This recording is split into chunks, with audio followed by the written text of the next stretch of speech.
Chapter 13. The Heart of the Forge. The sky above the jagged volcanic peaks churned with ash and heat, casting the land in a crimson twilight. The wind carried the scent of scorched stone and sulfur, a reminder that Mount Tiravos still breathed, even if dormant. A thin plume of smoke curled upward from the caldera's rim, visible even through the thick veil of clouds. Kaya Skyborn tightened her grip on Blitz's reins, the Frostclaw's scales glinting faintly with the touch of dawn light. Turbulent winds buffeted them as they descended through the volcanic air currents. Beside her, Scorn glided with draconic grace, his molten wings unfurled like a banner of fury. Torin sat confidently in the saddle, his glaive sheathed but ready, his eyes locked on the scarred terrain below. Behind them, Commander Vex soared in her crimson flying mech suit, wings of folded alloy expanding and contracting in rhythmic pulses. She hadn't flown with a dragon since Sovereign fell, but her precision and control in the sky made her look as if she'd never stopped. Around her, a squadron of scale warriors followed on battle-tested airships and scout gliders, each outfitted with crystal-enhanced weaponry and encrypted comlinks. Cypher and Loom, fully repaired and rearmed, flew in perfect sync, their silvery chassis gleaming as their engines hummed through the air. These robotic dragons were more than machines now. After a few updates to their software, their personalities had grown, their bond with Miro and Reyna deepened. A sudden crisp drop in temperature announced the arrival of their northern allies. A battalion of glacier-born Violari emerged from the clouds in disciplined formation, mounted atop majestic Frostclaws. Trails of sparkling frost followed their passage through the air, creating icy ribbons that coiled and shimmered behind them. Each warrior bore armor of interlocking crystal ice plating, marked with blue tribal sigils that pulsed faintly. At the head of their flight was Chief Arvan, a weathered veteran with a carved frostwood glaive and braids heavy with ice beads that told stories of past glories. His son, Therun, rode beside him, younger but no less formidable. Therun's Frostclaw, Vithros, crackled with charged frost, static dancing along his horns and wings like frozen lightning. Kaya took a deep breath as the entire squadron began its slow descent toward the cliffs surrounding Mount Tiravos. The air grew heavier with every meter they dropped, the temperature rising even in the presence of so much frostborn might. Commander Vex's voice crackled over the channel.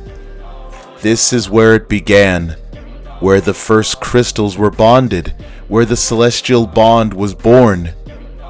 She paused, as if the words themselves required reverence. Below them, nestled within the cliff side of the western caldera hall, a massive stone structure jutted from the rock like a forgotten monument. Blackened by time, but still intact, the entrance resembled the open jaws of a slumbering titan, lined with etched runes and crystal inlays long dormant. Their target? The Violari Forge. Kaya's hand brushed against the hilt of her blade, her knuckles pale. Her mind still echoed with the seer's voice from the Mesa of Winds. You are the bridge, the one who remembers both fire and frost. Only you can awaken the harmony that was lost. Therun pulled up alongside Kaya, his breath misting despite the rising heat. It is strange, flying into the fire, he said, voice calm but steady. Our kind has long avoided Tiravos, but if the legends are true, the heart of this mountain once burned in harmony with the cold. "We're not here to avoid the fire," Kaya said softly. "We're here to reclaim it." Scorn let out a low, thunderous growl as the group began landing on a wide basalt plateau jutting from the mountain's side. Soot and obsidian crunched beneath armored boots and clawed feet. The team quickly formed defensive positions, while Cypher and Loom scanned the area with infrared and sonar pulses. Vex landed last, her suit folding into hover mode as she touched down. The mask on her helmet slid up, revealing her sharp, tired eyes. "Spread out," she ordered. "Locate the entrance. If the Matrix core is still functional, it'll be in the central control chamber beneath the inner forge. Arvan, take your warriors around the upper ridge. Torin and Kaya, you're with me." Chief Arvan saluted with a clenched fist over his heart. "We move for harmony, and we return with it." Torin and Kaya exchanged a glance before moving into formation. Blitz sniffed the volcanic air and growled, a sound of unease, not threat. As they approached the darkened entrance, the runes along the stone edge began to flicker faintly. Kaya instinctively stepped forward, placing a hand near the nearest glyph. It glowed brighter at her presence, and a deep chime echoed from within the rock. "She's opening it," Vex said, surprise in her voice. The colossal doors groaned as they parted, spilling a slow wash of steam and golden light from within. The air shifted. Something ancient stirred. Kaya could feel it in her bones. The forge remembered. She stepped inside. As they touched down near a crumbling obsidian outpost, the raw breath of the volcano exhaled around them. Heat rose in shimmering waves from the fractured terrain, and even the stone beneath their boots felt alive, pulsing faintly with the weight of memory and long-forgotten power. A sulfuric scent lingered in the air, laced with ash and molten stone. Mount Tiravos was unlike any peak Kaya had seen. Its slopes were jagged teeth of black obsidian and scorched granite, wrapped in rivulets of hardened lava-like veins of fire frozen mid-flow, and beneath its caldera lay the forge, the birthplace of crystal harmony, where the first Violari had once shaped elemental bonds into reality. Kaya dismounted from Blitz. The frost claw gave a low growl, his breath misting in the superheated air. Scorn touched down nearby with a thunderous crunch, wings folding with a hiss of steam as the lava-cracked terrain resisted his weight. Cypher and Loom landed in perfect synchronicity, their jet legs retracting with a whir as their silver and black bodies scanned the surrounding ruins. Vex hovered above them, her mechanized flight suit emitting faint arcs of stabilizing energy as she descended. Her face, hidden beneath a reinforced visor, turned to take in the dormant structure ahead. A glyph-etched archway of obsidian and crystal, sealed by a curved wall of runic stone that pulsed faintly with old power. Chief Arvan and his glacier-born warriors took formation.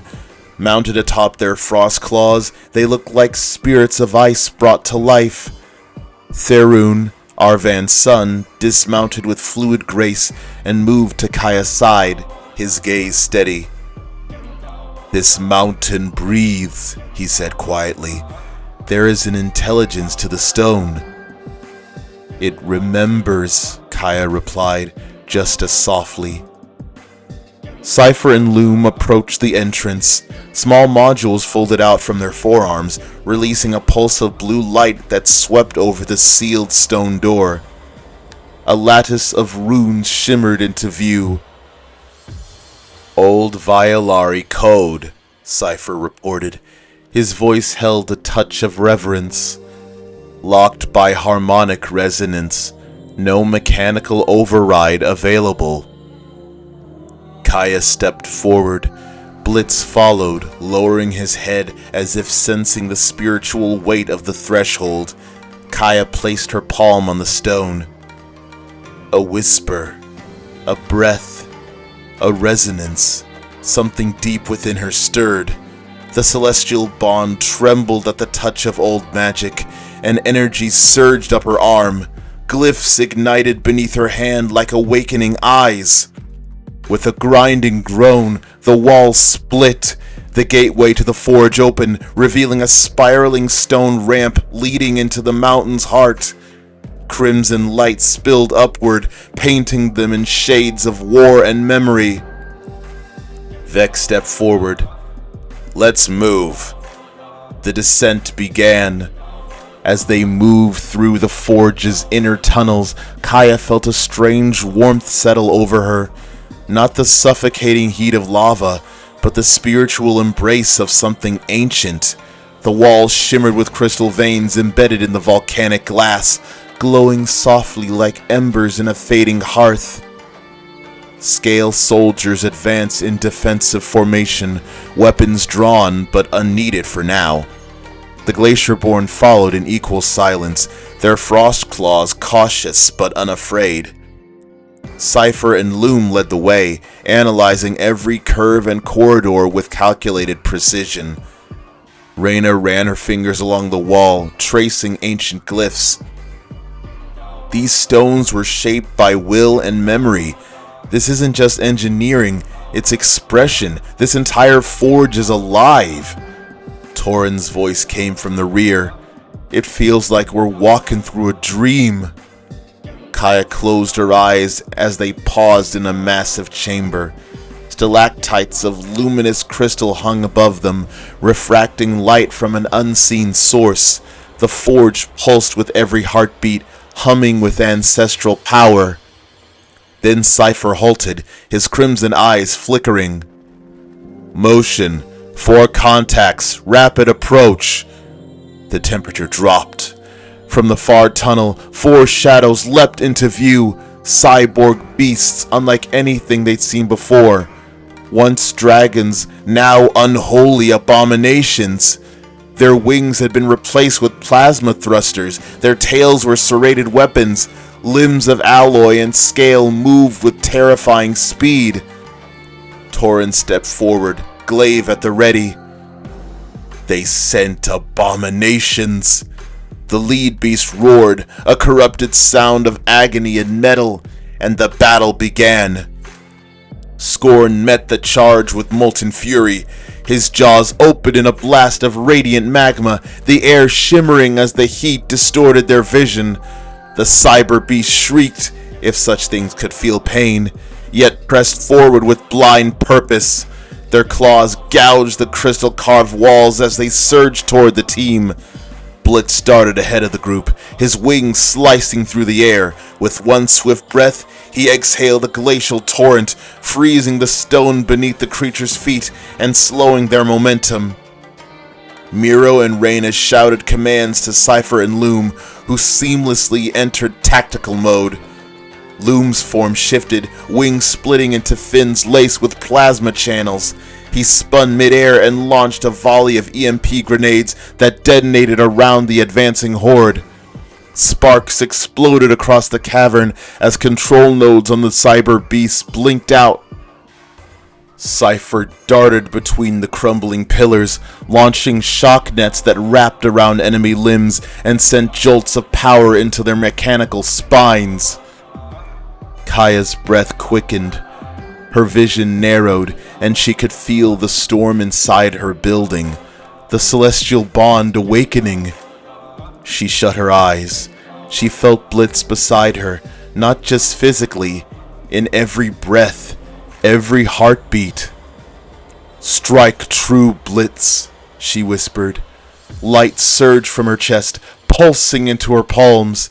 A spear of white-blue energy formed between her fingers, wrapped in coils of radiant flame and glimmering frost. With a cry, Kaya hurled it forward. The spear sliced through the air, struck the lead cyborg directly in the chest, and detonated in a bloom of silence. The beast froze mid-leap, its core pulsing once before a wave of ice and fire spread outward from the impact point. Crystal and alloy cracked. The abomination shuddered and collapsed into fragments. The remaining attackers faltered, losing cohesion. That was all the opening the team needed. Torin led the charge with a guttural war cry, his fire glaive spinning as he danced through the remaining foes. Vex soared overhead, her mech suit roaring with power, missiles launching in precise arcs to vaporize anything too close. The Glacierborn, with Chief Arvan and Therun at the front, unleashed frost javelins and energy-charged breath blasts, overwhelming the last of the corrupted sentries. As silence fell again, the group stood in the aftermath, panting, scorched, but alive. Before them loomed a narrow spiral corridor, glowing faintly with pulsing veins of elemental crystal. Vex gestured forward. The heart of the forge is near. The descent grew heavier with each step, as if the weight of centuries bore down on them. The heat turned almost spiritual, alive with breath and memory. They emerged into a colossal chamber beneath the mountain's peak. The heart of the forge. It was like nothing they had ever seen.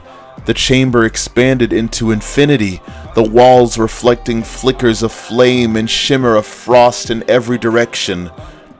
At the center, suspended by threads of energy, hovered the crystal matrix core, a spiral of living crystal, its surface fractured into perfect symmetry.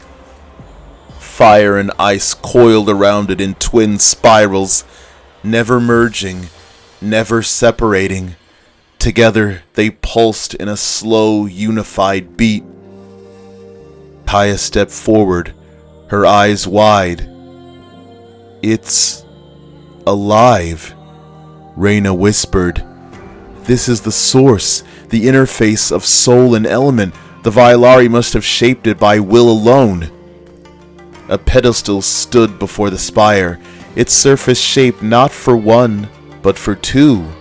The outline matched the stance of a bonded pair, one human, one dragon. "Only someone with hybrid essence can awaken it," Vex said. She looked at Kaya. "Only you." Kaya looked down at her hands, then at Blitz. She stepped onto the pedestal. As her feet touched the glyphs, light surged upward. Blitz placed a claw beside her, and a cascade of memory unfolded. Visions swirled behind her eyes. Her first touch of snow as a child, the heat of battle under a blood moon. Her mother's voice reading aloud, "You have the right to perform your duty, but not the right to the fruits of your actions." The verse from the Bhagavad Gita settled in her bones. The fire within her heart calmed, then rose again, steadier. She remembered who she was. "I'm not here for glory. I'm here to protect, to restore." Blitz let out a cry, not of pain or rage, but harmony. Light exploded outward. The spire brightened. Crystals throughout the mountain lit in unison. A pulse expanded across the forge like a ripple on still water. The pulse grew in magnitude and spread beyond the mountain's walls. And far, far away, in hidden chambers where enslaved dragons slept under control, they stirred. The neural implants in several of them sparked and went dark. The dragons blinked, freed, confused, but no longer bound. Kaya felt them, hundreds of them, and for a moment across the expanse of Uayeia, the celestial bond pulsed like a heartbeat shared by all. They had done it, but something deeper had stirred. Within the matrix, a feedback shiver spread. The forge's pulse had not gone unnoticed. Virik felt it. But Kaya did not yet know. Not yet. She placed her hand on the pedestal. Blitz mirrored her. A surge of power roared through the chamber. The matrix flared to life, casting light across the region. Far away, enslaved dragons in Dominus encampments cried out, their implants short-circuiting. One by one, they shook off control, confusion and freedom intermixing in their howls. "It's working!" Miro shouted. But then, alarms! A crimson pulse echoed through the chamber. Virik had noticed.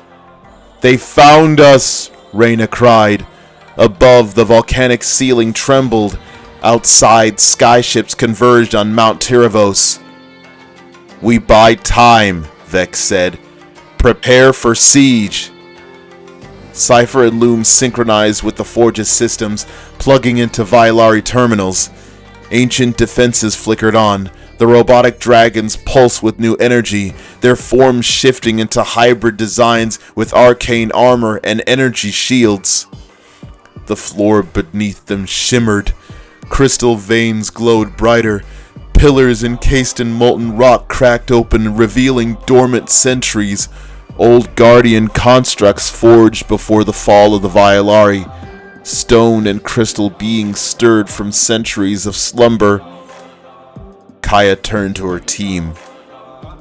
This forge was built to restore harmony, not war. But if war comes to us, we will meet it with unity. Torin raised his weapon. Then we hold the heart of the world. Together. At that very moment, a portal appeared, and through it, Elira arrived in a burst of wind, riding Vortex, her Zephyros.